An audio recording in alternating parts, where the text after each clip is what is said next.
Preventing deer damage by Highland Hill Farm. Emerald greens are eaten alive by deer. They'll eat right up to what we call the browse line. Other cypresses and pine trees and arborvitaes are rubbed dramatically by deer if they're small.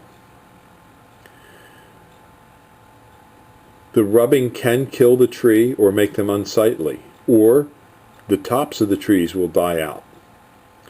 The best way to stop deer is either an expensive deer fence that you have to put in.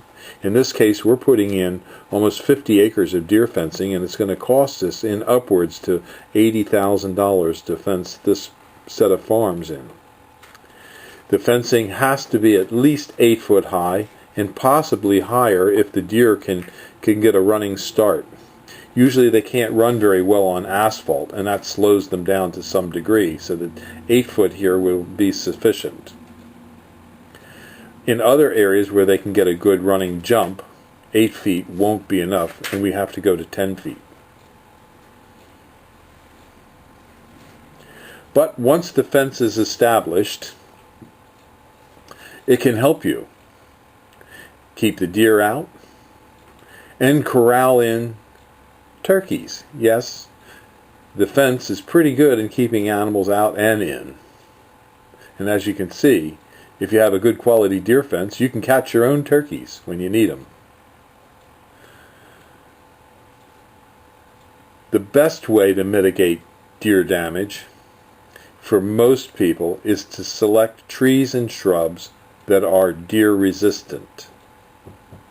Some trees are just lightly browsed, some are heavily browsed. If you have any questions as to what trees you should plant, give us a call at 215-651-8329, and we'd be glad to discuss your options for planting deer-resistant trees and shrubs. Our favorite for deer-prone areas is the green giant arborvitae.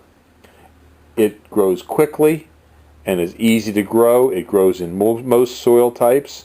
It can take somewhat wet soils as well as some shade. So if you need to discuss your problems about deer or how to control deer damage on your landscape, call us at 215-651-8329. Thank you.